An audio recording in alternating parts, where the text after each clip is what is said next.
Question number 2 जो कि कहा गया है मशीनरी है 20,000 की और उसके ऊपर स्पेंड किया गया है 20,000 ऑन इट्स इंस्टॉलेशन ऑन 1 अक्टूबर 2013 में। फर्म चार्जेज डेप्रिसिएशन और ओरिजिनल कॉस्ट 10%।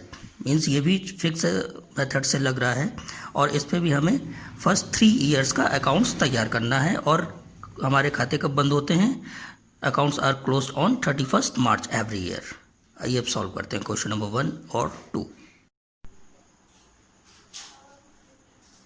अब हम आ जाते हैं क्वेश्चन नंबर 2 पे। क्वेश्चन नंबर 2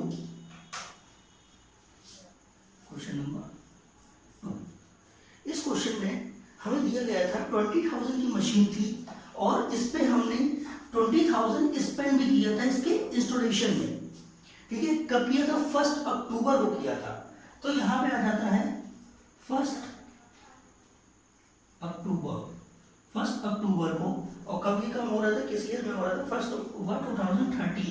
तो 2013 यहाँ पे हो जाएगा 2014 का 31 मार्च को। 31 मार्च को ही बैलेंस आएगा। ठीक है, तो इसमें हमने जो मशीन खरीदी थी वो खरीदी थी 20,000 की। कितनी? 20,000 की मशीन खरीदी थी। और 1 अक्टूबर को भी हमने इसमें एक काम और किया था। 1 अक्टूबर को इसके इंस्टॉलेशन में स्पेंड किया था। ठीक है, इंस्टॉलेशन स्पेंड किया था कितना?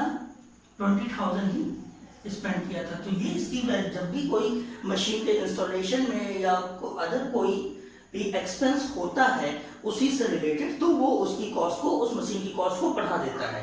जैसे 20,000 की तो इन्होंने मशीन ली, लेकिन उसको एस्टैब्लिश करने में भी 20,000 रुपए खर्च हो गए। तो उस मशीन की टोटल कॉस्ट कितनी हो जाएगी? उसके स्पेंड को भी उसमें ऐड कर देंगे, जो कि हो जाता है हमारा 40,000 कह रहा है।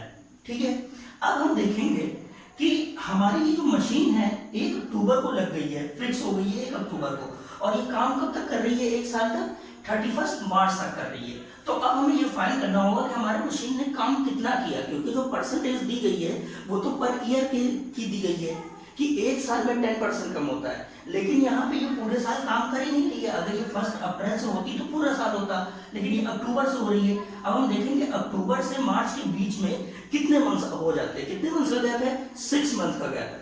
तो हम जब इसका डेप्रिसिएशन फाइंड करेंगे तो हमारी मशीन थी 40,000 की, जिसपे हम 10% डेप्रिसिएशन लगा रहे थे, और प्लस हम क्या कर रहे थे? ये तो पूरे ईयर का था, अब हमें 6 महीने का निकालना पड़ेगा। तो क्या कर देंगे? 6/12 कर देंगे, क्योंकि एवरी मंथ है 12 ईयर्स। ठीक है, और हमें फाइंड करना है 6 मंथ का। ठीक है, अब हम जब इसको फाइंड करते हैं तो ये हो गया 4, और इसको जब हम यहां से फाइंड करेंगे तो ये हो जाएगा 2,000 रुपीज। तो फर्स्ट ईयर का डेप्रिसिएशन कितना लग रहा है? 2,000। इसका होता तो 4,000 ही है। अब हम नेक्स्ट ईयर से 4,000 ही लगाएंगे, लेकिन यहाँ पे ये पूरे साल काम ना करके सिर्फ 6 महीने ही चल रही है मशीन, इसलिए इसका हमें यहाँ पे 6/12 करना पड़ गया है। और अब नेक्स्ट ईयर क्या होगा? अब तो यहाँ पे पूरे नेक्स्ट ईयर से पूरे साल काम करेगी, क्योंकि हमें 3 साल का बनाना था। पूरे साल काम करेगी तो डेप्रिसिएशन भी पूरे साल का ही लगेगा, जो कि पूरा साल का क्या हो जाता है? 40,000 का जब 10% निकालेंगे तो 4,000 हो जाता है। वो हमारा आगे काम करेगा। यहाँ पे बैलेंस देख लेते हैं कि क्या हो जाता है? 38। ये हो गया 40,000 और 40,000, 1 साल कंप्लीट हो गया। देन अब हम यहाँ पे आ जाते हैं 2014 का 1 अप्रैल को। तो हमारा बैलेंस कितना आ रहा था? 38,000 का आ रहा था। ठीक है, और इस पे डेप्रिसिएशन अब कितना लगेगा? जो हमने पहले फाइंड किया था, कितना? पहले तो हमने फाइंड किया था 2,000, लेकिन यहाँ पे 6 महीने ही चल रही थी, 1 अक्टूबर से 31 मार्च तक, लेकिन यहाँ पे 1 अप्रैल से 31 मार्च तक चलेगी।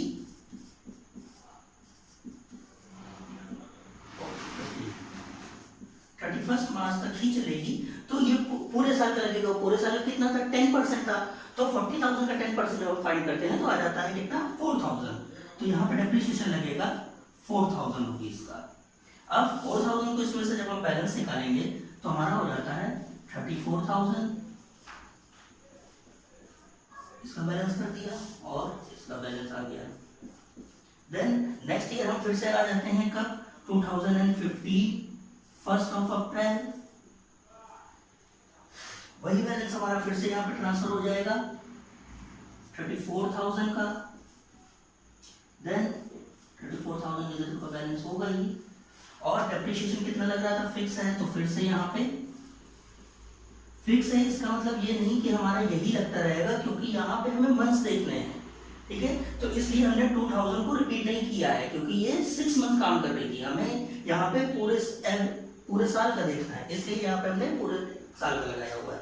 अब फिर से हम जब इसका वो निकालेंगे तो कितना हो जाता है बैलेंस 30,000, और ये हमारे एक साल का और कंप्लीट हो गया, जो कि हो गया 3 साल का। और यही वाला बैलेंस यहाँ पर लाकर हम ट्रांसफर कर देते हैं और हमारा आंसर हो जाता है 30,000। और बुक में जो आंसर दिया गया है 1,50,000 का, वो नहीं आ सकता, कुछ मिस्प्रिंट होगी उसमें। हमारा ये क्वेश्चन भी कंप्लीट हो गया। बस हमें यहाँ पे ये ध्यान रखना था कि 1 अप्रैल हमें ये देखना है कि जितने महीने काम करती है हमें उतने महीने का डेप्रिसिएशन लगाना है, और नेक्स्ट ईयर जो वो काम करती है वो तो पूरे साल काम करती है। बस हमें यहाँ पे ये एक नया पॉइंट था जिसमें हमें मंथ्स भी देखने होते हैं, क्योंकि जो परसेंटेज दी गई होती है वो ईयरली दी गई होती है, पर एनम दी गई होती है, मंथली वाइज नहीं दी गई होती है, ठीक है।